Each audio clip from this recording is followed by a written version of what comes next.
યુદ્ધની સ્થિતિને કારણે દુબઈમાં ફસાયો રાજકોટનો પરિવાર 10 સભ્યોએ ભારત સરકારને કરી વતન વાપસીની અપીલ। મધ્ય એશિયા અને મધ્ય પૂર્વના દેશોમાં પ્રવર્તી રહેલી યુદ્ધજન્ય પરિસ્થિતિને કારણે આંતરરાષ્ટ્રીય હવાઈ વ્યવહાર પર માઠી અસર પડી છે, જેના પરિણામે દુબઈના પ્રવાસે ગયેલા રાજકોટના એક પરિવારના સભ્યો ત્યાં અટવાયા હોવાનો અહેવાલ પ્રાપ્ત થયો છે।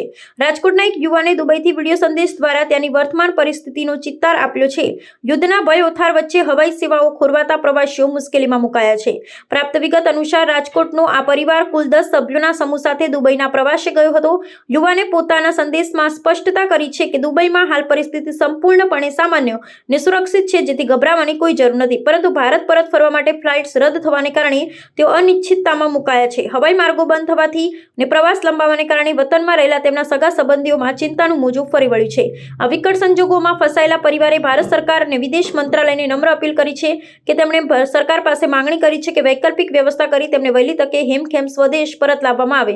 વિદેશી ધરતી પર અટવાયેલા આ નાગરિકોની વાહે સરકાર તાત્કાલિક આવે તેવી આશા તેમણે વ્યક્ત કરી છે, જેથી પરિવારજનોની ચિંતાનો અંત આવે। હું કૌશલ બાટવિયા રાજકોટથી અમે અમારા ફેમિલી સાથે 10 મેમ્બર દુબઈ 3 દિવસથી ફરવા આવ્યા છીએ। ગઈકાલે જે પરિસ્થિતિ થઈ છે, જે તમે જોવો છો, જેવું દુબઈમાં હાલમાં એકદમ બધું સેફ છે, બધા લોકો અવર જવર કરે છે, ખાલી ફ્લાઇટ જ કેન્સલ થઈ છે, બરોબર। આવું થયું છે તો અમારા ઘરે ઇન્ડિયાથી બધા ટેન્શન કરે છે ને બધાના ફોન કોલ્સ આવે છે।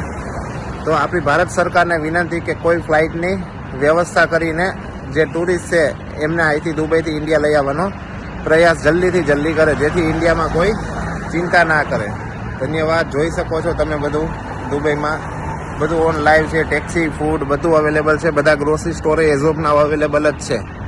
Thank you.